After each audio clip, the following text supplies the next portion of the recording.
आसान नहीं है मंजिल को पाना, सालों का संघर्ष मायने रखता है। कंधों पर उज्जवल समाज का भार लेकर तत्वज्ञान का दीप जगाना पड़ता है। जी हाँ, कहते हैं जितनी बड़ी सफलता उतना बड़ा संघर्ष। संघर्ष को जीवन का अहम हिस्सा माना जाता है, या फिर यूं कहें कि संघर्ष ही हमारे जीवन की दिशा और दशा निर्धारित करता है। एक समय आता है जब इंसान की बुलंदियां जो जमीन से आसमां की तरह सबको दिखाई देती हैं, लेकिन उसके पीछे का संघर्ष किसी को दिखाई नहीं देता। उस व्यक्ति ने इस मुकाम तक पहुंचने के लिए कितना संघर्ष किया, क्या क्या कष्ट उठाने पड़े, कितनी गालियां सुननी पड़ी, ये सब कोई नहीं जानता। सब उसके इतिहास को भुलाकर वर्तमान को देखते हैं। जीवन में संघर्ष तो हर कोई करता है, लेकिन उसका उद्देश्य मायने रखता है।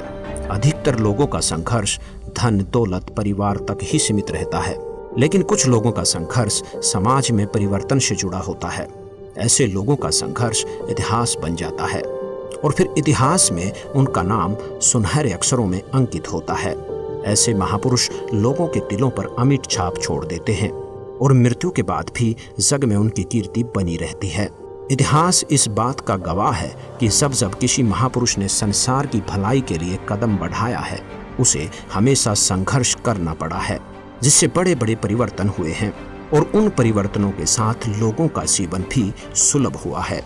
कहते हैं संघर्ष जितना बड़ा होगा, जीत उतनी ही शानदार होगी। आध्यात्मिक मार्ग में भी भक्तों और संतों ने ऐसे ही कठिन संघर्ष किए हैं और आध्यात्मिक मार्ग में फैले पाखंडवाद को खत्म करने के लिए वे हमेशा सच पर अडिग रहे। वह दुनिया वालों के जुल्म सहते हुए भी सच्चाई का रास्ता नहीं छोड़ा। उन्होंने ये सब इसलिए किया ताकि पूरे विश्व का मार्ग दर्शन हो सके। गुरु नानक देव जी, रविदास जी व मीराबाई को कौन नहीं जानता। सत भक्ति के लिए समाज परिवार से संघर्ष किया। इनके संघर्ष की मिसाल आज भी दी जाती है। आज भी जग में इनकी महिमा का गुणगान किया जाता है। ऐसी महान आत्माओं की मोक्ष के बाद भी संसार में उनकी महिमा बनी रहती है।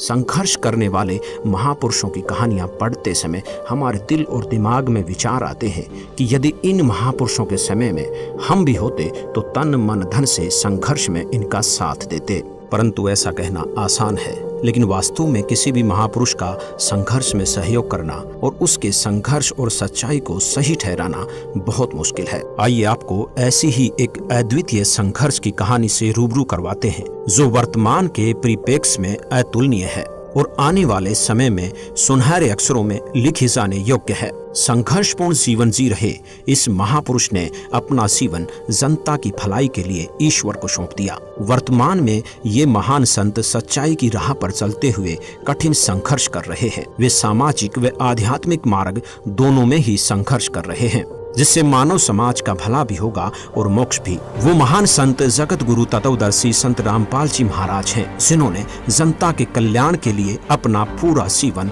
दांव पर लगा दिया। 8 सितंबर 1951 का वो शुभ दिन, जिस दिन संत रामपाल जी महाराज जी का जन्म गांव धनाना, जिला सोनीपत, हरियाणा में एक किसान परिवार में हुआ। बचपन से ही भगवान के प्रति अटूट आस्था होने के कारण हर छोटी बड़ी खुशी पर भगवान का शुक्रिया करना, पूजा करना उनकी दिनचर्या का एक अहम हिस्सा बन गया था। हनुमान जी के परम भक्त होने के नाते हर मंगलवार का व्रत रखते, सालासर बालाजी जाते और हनुमान चालीसा का पाठ भी किया करते थे। इंजीनियरिंग की पढ़ाई पूरी कर संत जी हरियाणा प्रांत में सिंचाई विभाग में जूनियर इंजीनियर की पोस्ट पर नियुक्त हुए, जहां पर 18 वर्ष कार्यरत रहे। फिर एक दिन अचानक संत रामपाल जी महाराज के जीवन को नया मार्ग दर्शन, नई दिशा मिली जब इनकी भेंट संत रामदेवानंद जी से हुई। उन्होंने 17 फरवरी सन 1988 फागुन मास की अमावस्या को रात्रि के समय परम पूज्य स्वामी रामदेवानंद जी से नाम दीक्षा प्राप्त की,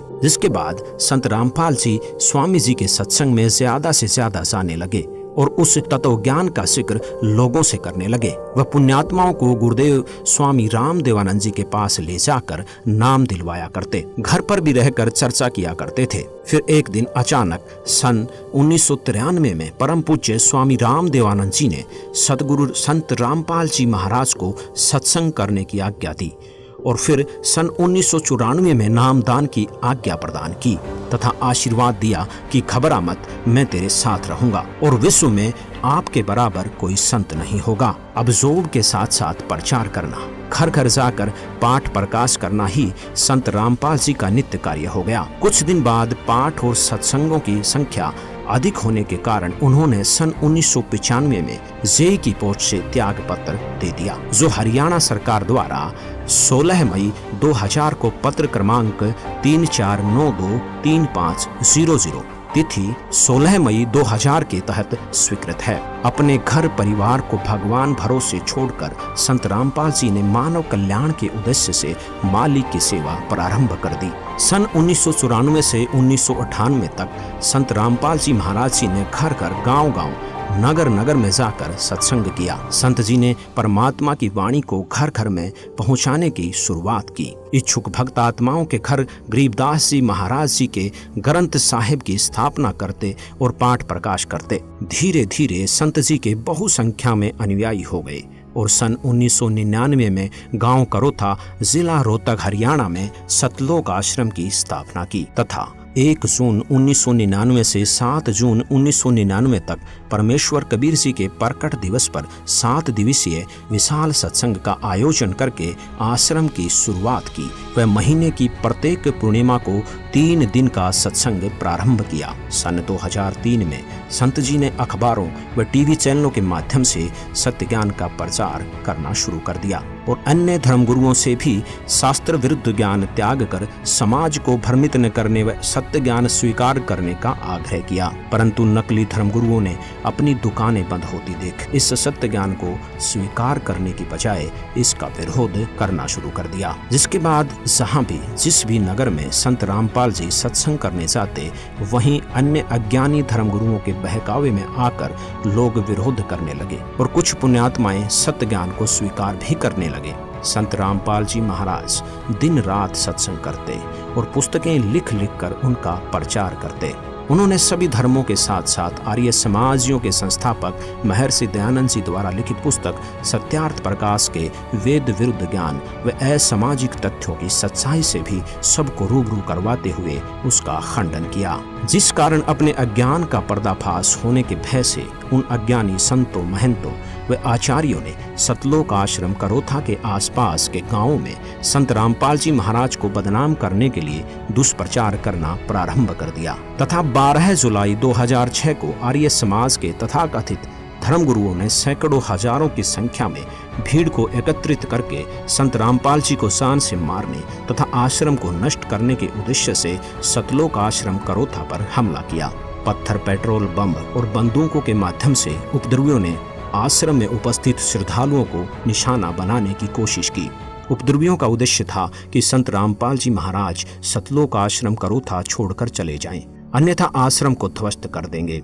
आर्य समाजी धर्मगुरु यह चाहते थे कि ऐसा सत्संग यहाँ पर नहीं होने देंगे, क्योंकि उनकी दुकानें बंद हो रही थी, सच्चाई समाज के सामने आ रही थी। पुलिस ने उपद्रवियों को रोकने की कोशिश की, जिस कारण कुछ उपद्रवी चोटिल हो गए।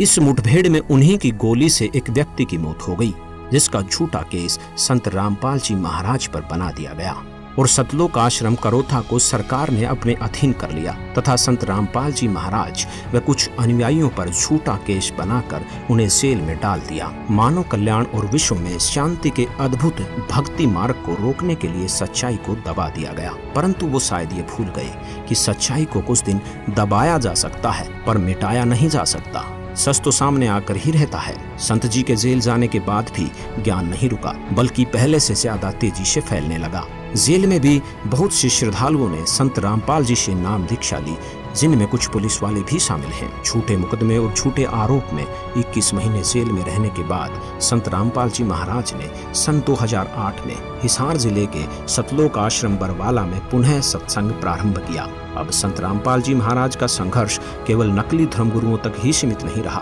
बल्कि समाज में फैली कुरीतियां और भ्रष्टाचार के खिलाफ भी संत रामपाल जी ने मोर्चा खोल दिया। इसी दौरान संत रामपाल जी महाराज के तत्व ज्ञान का डंका देश और विदेश में जोर शोर से बजने लगा और सन 2012 आते आते संत रामपाल जी महाराज के अनुयायियों का काफिला लाखों में पहुंच गया, जिसके साथ ही संत रामपाल जी महाराज ने एक ऐतिहासिक ऐलान कर विश्व के सभी धर्म गुरुओं को आध्यात्मिक ज्ञान चर्चा के लिए आमंत्रित किया। संत रामपाल जी महाराज के अलौकिक अद्भुत ज्ञान के आगे किसी भी धर्म गुरु की ज्ञान चर्चा करने की हिम्मत नहीं हुई और कोई भी धर्म गुरु ज्ञान चर्चा के लिए सामने नहीं आया।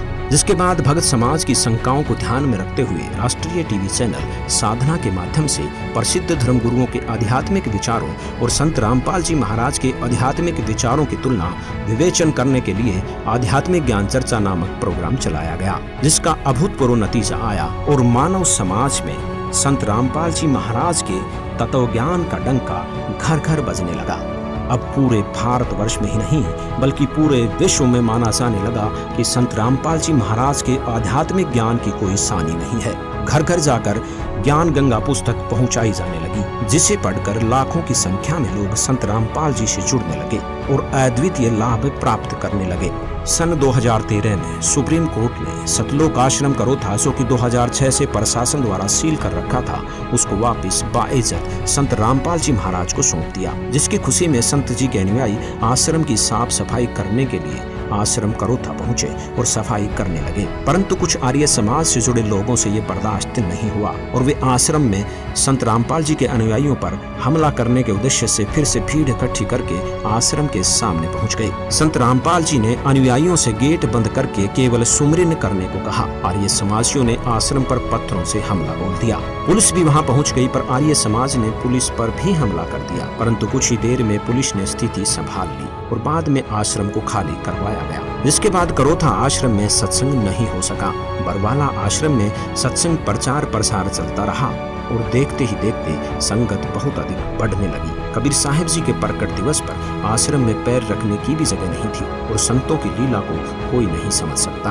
परमात्मा के तत्व ज्ञान का प्रचार तीव्र गति से बढ़ाने के लिए संत जी को कठिन संघर्ष करना पड़ रहा है। नवंबर 2014 में हुए बरवाला कांड को तो हर कोई जानता है। तकरीबन 4 घंटे चले उस घमासान और उपद्रव को देखकर मानवता शर्मसार हो गई। अचरज की बात तो यह है कि इस उपद्रव में 6 लोगों की मौत हो गई, जिसका आरोप भी संत रामपाल जी महाराज के सिर पर मंड दिया गया। संत रामपाल जी महाराज व उनके अनुयायियों पर झूठे केस लगाए गए, जिसका उनके पास कोई सबूत नहीं था। उनके जेल जाने के बाद भी तत्व ज्ञान रुका नहीं, बल्कि पहले से 10 गुना तेजी से विश्व में फैल रहा है। सच की राह पर चलने वाले हर महापुरुष को कठिन से कठिन संघर्ष करना पड़ा है, फिर चाहे वे स्वयं परमेश्वर कबीर साहिब जी ही क्यों न हो, जिन्हें सत्य आध्यात्मिक ज्ञान का प्रचार करने के शुरू में 52 बार जान से मारने का प्रयत्न किया गया, परंतु सच को मिटाया नहीं जा सकता। सच ऊपर आकर ही रहता है।